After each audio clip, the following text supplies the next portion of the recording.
Social media کے ذریعے سوالات کا سلسلہ ہے۔ حنین سوال کر رہے ہیں، یہ کہہ رہے ہیں جس طرح ماہ رمضان میں نیکیوں کا اجر و ثواب بڑھا دیا جاتا ہے، کیا گناہ کرنے پر گناہوں کا شمار بھی بڑھا دیا جاتا ہے؟ جی، صلو علی الحبیب صلی اللہ علیہ وسلم۔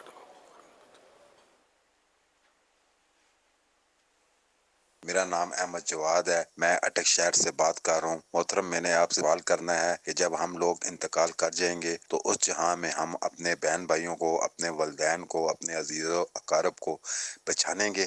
یہ ہمیں پتہ ہوگا کہ یہ ہمارا والد ہے، یہ ہمارا بھائی ہے، یہ ہمارا دوست ہے، وہاں پہ ہماری ملاقات ہوگی، ہم ایک دوسرے کو پہچانیں گے۔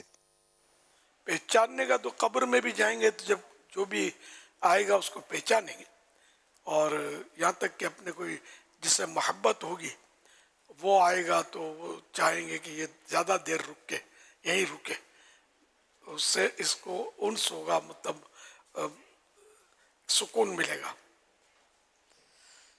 اسی طرح محشر میں بھی ایک دوسرے کو پہچانیں گے، جبھی تو مطلب ایک دوسرے کے پاس جائیں گے بھی نا۔ بیٹا باپ کے پاس جائے گا، ماں کے پاس جائے گا، مجھے نیکی دو، جن کو نیکی کی ضرورت پڑے گی۔ باپ کہے گا بیٹا اس وقت تو مجھے نیکی کی حاجت ہے، میں تم کو کہاں سے دوں؟ تو اس طرح ایک دوسرے کو پہچانیں گے۔ صلو علی الحبیب صلی اللہ صلی علیہ اللہ علیہ وسلم۔ محمد صلی اللہ علیہ وسلم۔ شاہد ہیں جلال پور سے، ان کا سوال موصول ہوا ہے۔ یہ سوال کر رہے ہیں کہ میں الیکٹریشین ہوں، الیکٹریشین کا کام کرتا ہوں، اور کام کرتے ہوئے میں اپنے منہ میں بولٹ وغیرہ رکھ لیتا ہوں، نٹ وغیرہ، تو روزے کی حالت میں کیا اس طرح منہ میں رکھ کر کام کر سکتا ہوں کہ جب ضرورت پڑتی ہے تو منہ سے نکالا اور اس کو لگا دیا؟ روزے میں تو بچنا چاہیے، اس میں کچھ نہ کچھ لگا رہتا ہوگا، اچرا کچرا، تو یہ اگر حلق کے نیچے اتر گیا، منہ میں چلا گیا اور اس کا ٹیسٹ محسوس ہوا حلق میں، تو روزہ بھی ٹوٹ جائے گا، جبکہ روزہ یاد ہو۔ تو منہ میں رکھنے والی چیزیں ویسے بھی رکھتے ہیں، یہ رسک فیکٹر ہے، اس میں کبھی گلے میں اتر بھی جاتے ہوں گے اور آزمائش میں بھی آتے ہوں گے، بولا ہماری پریکٹس ہے بولیں گے، لیکن کبھی کبھار ایسا ہوتا ہے چھینک آ گئی، بے توجہی میں خیال نہ رہا اور نگل گئے، تو پھر پریشانی کا سامنا ہو سکتا ہے۔ تو اس کا کوئی متبادل صورت ہونی چاہیے کہ منہ میں نہ، یہ آسانی بہت ہوتی ہوگی ان کو، یوں کر کے کرتے رہتے ہیں، لیکن کبھی یوں کرنے گئے یوں ہو گیا نا تو پھر مشکل ہو جائے گی۔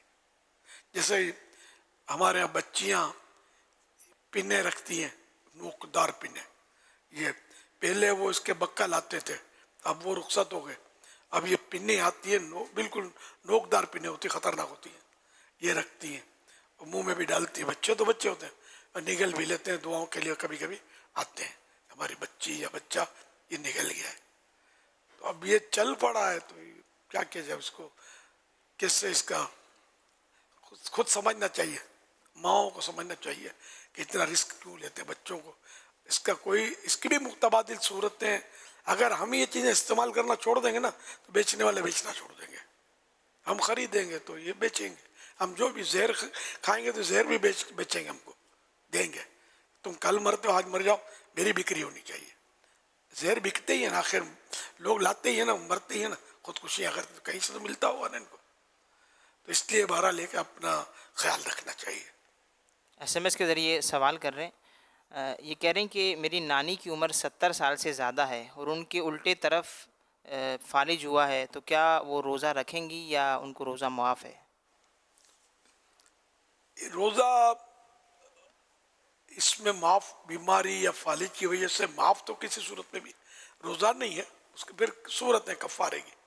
تو اگر اب بڑھاپا بھی 70 سال ایسا بڑھاپا تو نہیں ہے، البتہ واقعی کوئی ایسا بڑھاپا ہے کسی کا جس کو شیخ فانی کہتے ہیں، کہ اس صورت میں شیخ فانی کہ اب وہ روزہ رکھنے کی طاقت ہے نہ آئندہ آئے گی، بھلے فالج نہیں ہے، اس کو بیماری بھی نہیں ہے، لیکن بڑھاپا ہے، بڑھاپا خود بیماری ہے، تو ایسا کمزور پڑ گیا بڑھاپے کی وجہ سے کہ اب یہ روزہ نہیں رکھ سکتا، تو اب اس میں یہ کہ اور آئندہ آنے کی طاقت آنے کی بھی امید نہیں ہے، تو اب ایک روزے کے بدلے ایک صدقہ فطر کی مقدار فدیہ ادا کرے، اور اگر سردیوں میں رکھ سکتا ہے، گرمیوں میں نہیں رکھ سکتا تو فدیہ کی ضرورت نہیں ہے، سردیوں میں قضا کرتا رہے، تو نہ گرمی میں رکھ سکتا نہ سردی میں رکھ سکتا, ایسی کنڈیشن ہے.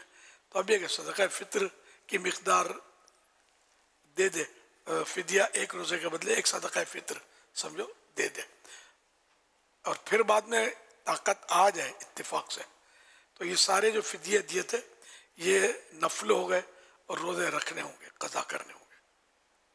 میرا نام محمد عبداللہ بٹرا ہے اور میں سربراہ ہوں اورنگی ٹریڈر الائنس کا. میرا حضرت صاحب سے سوال ہے, ہم لوگوں کو زکوٰۃ کی مد میں راشن دیتے ہیں, کپڑا دیتے ہیں, جبکہ اصول یہ ہے کہ ان کو اس کا مالک بنایا جائے, تو ہمیں کیا کرنا چاہیے؟ زکوٰۃ کی مد میں راشن دینا چاہیے, کپڑے دینا چاہیے, یا اسے کیش پیسے دے کے اس چیز کا اسے مالک بنا دینا چاہیے؟ راشن اور کپڑے کا بھی تو مالک بنایا جا سکتا ہے نا, وہ اس کا مالک بنا دے, کپڑے کا راشن کا ہو حقدار, تو زکوٰۃ ادا ہو جائے گی. یہ کرنسی سے زکوٰۃ دینا کوئی شرط نہیں ہے, لیکن یہ بات بھی سمجھ میں آتی ہے کہ دے دی جائے کرنسی اس کو. اب ضرورت ہوگی کپڑے کی, ہم نے دے دی اناج کی بوری, ضرورت تھی اناج کی, ہم نے دے دیا کپڑے کا تھان, تو یہ بیچنے کا نکلے گا بیچارہ کہ مجھے تو اناج چاہیے, کپڑا تو کھا نہیں سکیں گے. تو یوں بہتر یہی ہوتا ہے, جیسے میں مشورہ دیتا ہوں کہ مولانا ہوتے ہیں, امام صاحب ہوتے ہیں, خطیب ہوتے ہیں, اب مٹھائی کا ڈبہ لے آتے ہیں 2-2 کلو کا, 3000 کا ڈبہ دیا, اس کو چاہیے بچوں کی امی کے لیے دوا. اب یہ مٹھائی سے کیا کریں گے؟ دونوں کو شوگر ہوا پڑا ہے, مٹھائی دیکھنے سے بھی ڈر لگتا ہے, آپ مٹھائی کا ڈبہ لے آتے ہیں. تو اس لیے مطلب نقد ہوتا ہے نا, یہ سب سے آسانی ہوتی ہے. اب چاہے دوا خریدے چاہے غذا خریدے, کسی کو بھی اس طرح کے خاص کر مذہبی لوگوں کو, مشائخ کو, علماء کو جو دیتے ہیں, تو چیزیں دینے کے بجائے ان کو رقمیں دی جائے تاکہ یہ اپنی ضرورتیں پوری کر سکے. انصب یہی ہے. مسلح لے آتے ہیں, مسلح کیا کریں گے یار, یہ تسبیح لے آتے ہیں, حضور کیا کریں گے؟ مریضوں کا کیا کریں؟ مریض کے پاس جب بھی ہم جائیں تو جیسے ابھی کوئی گیا اور 1-2 کلو سیب لے گیا ہے, اب اس کے پاس ویسے ہی سیب, کینو, کیلے کا دیکھے تو وہ ویسی میں آپ کی تھیلی رکھ دیتا ہے, یہاں رکھ دیجئے. تو ہم نے لگے کہ یار اپنے سے پہلے اس کے بعد 10 کلو سیب آیا ہوا ہے, اب یہ کتنا ایک مریض سیب کھائے گا؟ سیب چلتا بھی نہیں چلتا. اسی طرح بعض اوقات لوگ شربت کے بوتل لے جاتے ہیں یا کوئی بھی ایسی چیز لے جاتے ہیں کہیں بھی کسی جگہ پر, تو پتہ چلتا ہے کہ بھائی اس کا بھی ان کے پاس ڈھیر پڑا ہوا ہے. تو مریض کی عیادت کے لیے کچھ نہ کچھ لے کے جانا, یہ بھی ہمارے یہاں عموماً چلتا ہے, رائج ہے. اچھا, ہاں, لے کے جانا چاہیے. تو اس میں کیا کرے بندہ, کیا لے جائے؟ اب یہ کہ موقع کی مناسبت سے یہ ہو سکتا ہے کہ اگر بعضوں کے نا کہ پیسے والا ہو نا تو مال کو مال کھینچتا ہے, ان کو زیادہ تحفات دیں گے, غریبوں کو بیچاروں کو پوچھتا بھی نہیں ہوگا کہ منرل واٹر کی بوتل بھی کوئی دیا ایسا نہیں ملتا ہوگا. تو اس میں موقع کی مناسبت ہے, لیکن پیسوں بولے چھے بولتے نا, رقم دینا, اب وہ دوا کی ضرورت ہے, اس کو غذا کی ضرورت ہے, پھل کی ضرورت ہے, پھر آپ نے دیا وہ کھٹا کھٹا سیب, یہ بیچارہ کھا نہیں سکتا, اس کو چاہیے مصدی سیب جو نرم ہوتا ہے, میٹھا ہوتا ہے. یہ سب کو پتہ بھی نہیں ہوتا نا, قسمیں آتی نا چیزوں کی, تو آپ نے کچھ کا کچھ دے دیا اس کو, اس کو تو کام نہیں آئے گا. جیسے وہی کہ بتا رہے ہیں شربت بھی دے آتے ہیں, یہ بیچارہ کیا کرے گا شربت؟ تو خیر وہ تو یوں ذہن ہوتا ہے, گھر والے استعمال کریں گے. تاہم یہ کہ میری سمجھ میں یہ آتا ہے کہ لفافے میں رقم ڈال کر اس کو تحفہ دے دے, گفٹ, اب یہ جو چاہے کرے. یہ انصب, یہ چیز خراب بھی نہیں ہوتی, پھل یہ وہ ظاہر ہے کہ ان کے جلدی عمریں ختم ہو جاتی ہے, رقم کی عمر بڑی ہوتی ہے, تو اس سے فائدہ. مخصوص جو لوگ ہوتے ہیں ان کو شادیوں میں بھی پتہ نہیں کیا کیا چیزیں لوگ شو پیس طرح طرح کے اٹھا کے دے آتے ہیں.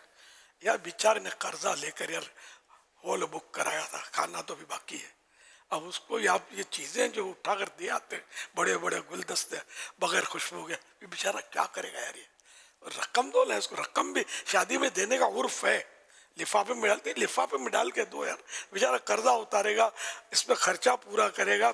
شادی ہمارے ہاں تو شادی آج کل بلکہ دنیا میں شادی اب آسان نہیں ہے, کئی گھرانے اس طرح بیچارے برباد ہو جاتے ہوں گے,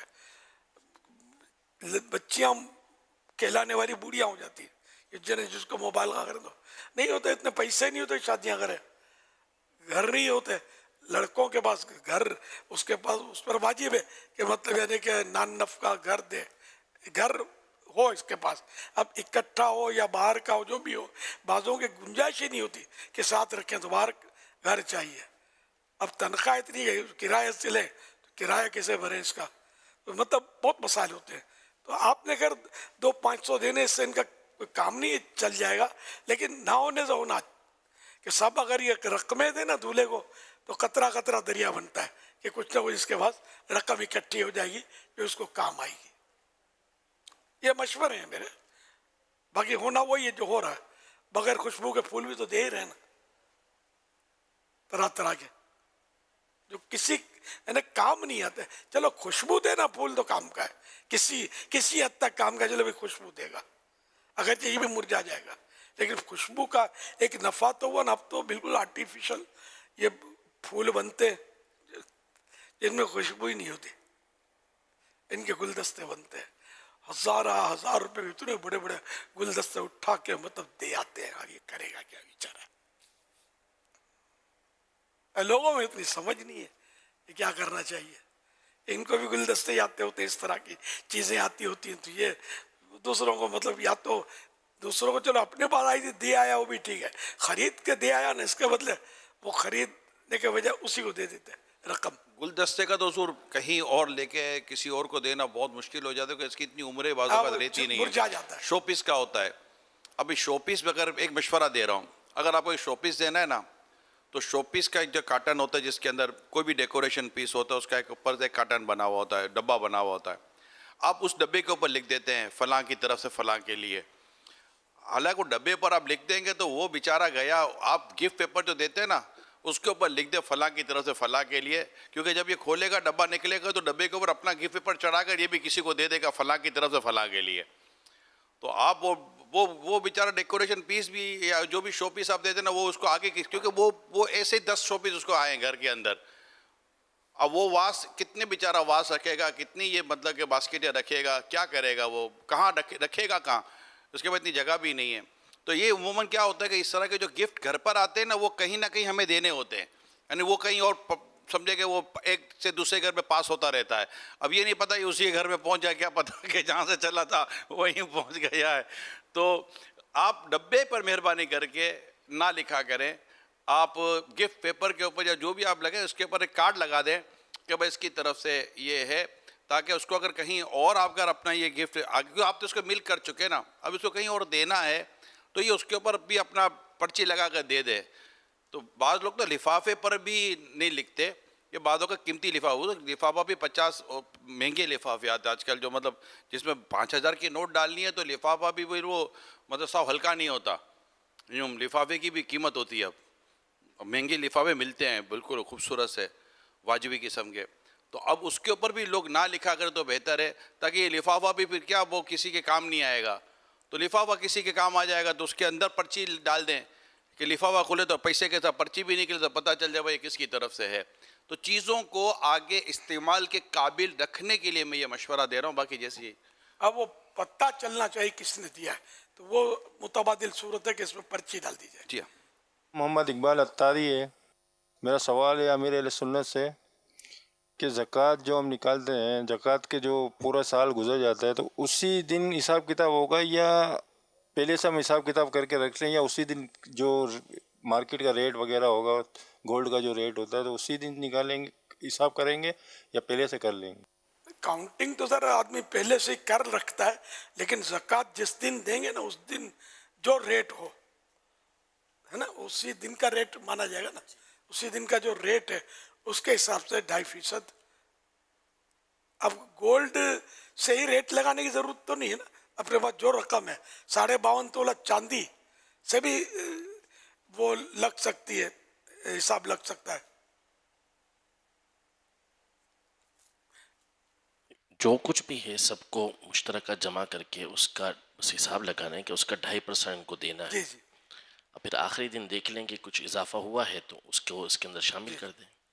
اب جیسے 1,80,000 فی الحال, یعنی 80,000 سے کچھ کم ہے, غالباً 1,77,000-78,000 کے لگ بھگ اتنا نصاب بنتا ہے. اب تو لم سم ایک اوپر ہو جائے تو کوئی نہیں, یہاں نہیں نیچے آنا پڑے گا.